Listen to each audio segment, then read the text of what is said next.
yan! Patrick!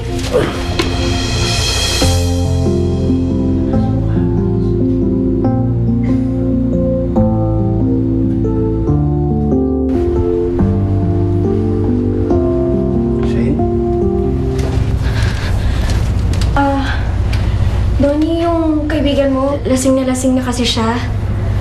Sige. Ako nang bahala sa kanya.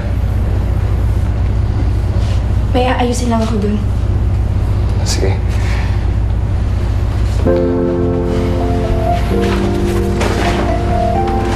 Ay.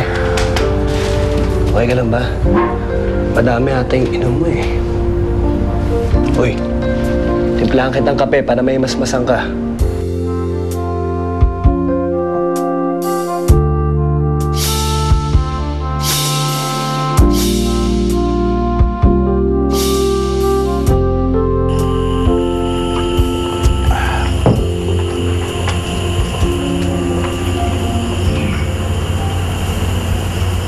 Oh.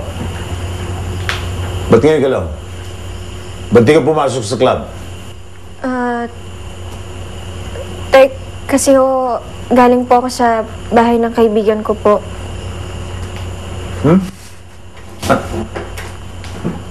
Kaibigan?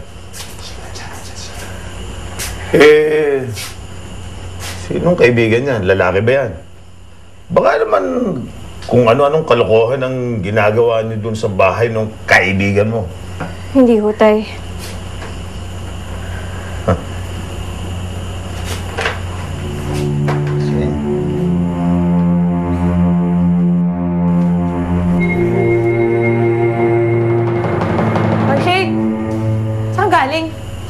Kanina ka pa hinahanap ni Inay, ah. Tsaka sabi ni tatay, di ka rin daw pumasok sa club. Wala. Problema nun. Oo. Uy, naku. Naku. Oh, one step. Dandan lang, wala sila. Yung kuya, dandan. Oh my God, what happened to her, tita? Ay, naku, naglasing. Ayan, tuloy. Ayan, lagay mo yun dyan. Where's Daddy?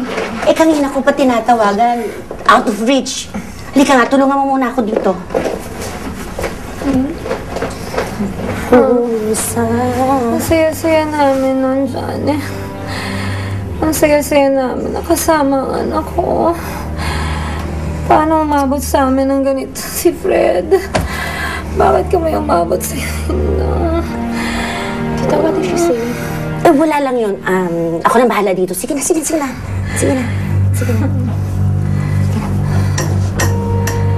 Lisa, huwag mo na pinag-iisip yan si Fred. Sabi ng doktor, you need to relax. Kahit napilitin ko, hindi ko maiwasan lalo na pagdating sa anak ko. Ay, hindi ako si Fred. Lalo ko lang namin